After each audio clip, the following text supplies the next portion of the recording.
مونږ د روان یو قسم مې د په خدای پاټک به سپین بیرغ درته درو دا مو د افغانانو دپاره څه نه وي. جنرال موبین بیا د پاکستان پر ضد راوتی وایي سپین بیرغ به په اټک لګوو. مهاجرینو ته یې بیا ویلي د پاکستاني اصطلاحاتو کارولو څخه ډډه وکړئ. نور جزئیات هم دې ویډیو کې وګورئ او مینه یوټیوب چینل هم سبسکرایب کړئ. او افغانانو ته وایم چې دلته به رومیانو ته ټماټر نه وایي، په کلداره به نه ګرځئ، د افردي صفات به نه. د پاکستان لخوا په زوره د مظلومو افغان کډوالو شړل نه یوازې طالب مشران بلکې طالب فعالان هم سخت غوسه کړي چې تر ډیرو نور بیا جنرال موبین هره ورځ داسې خبرې کوي چې پر پاکستانیانو او په ځانګړې توګه ګلخانانو باندې اور بلوي.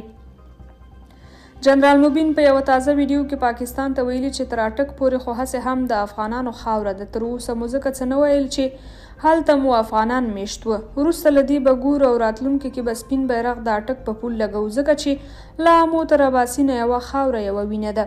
هغه وایي پاکستان خپله قرضونو کې ډوب هیواد و، همدا مهاجرین و او د همدوی سرمایې وې چې د پاکستان اقتصاد یې تر یوه حده ژوندی ساتلی و. اوس چې دوی راغلل نو اقتصاد به یې له بده بدتر شي ځکه پیسې خو ترې هسې هم IMF وړي دي.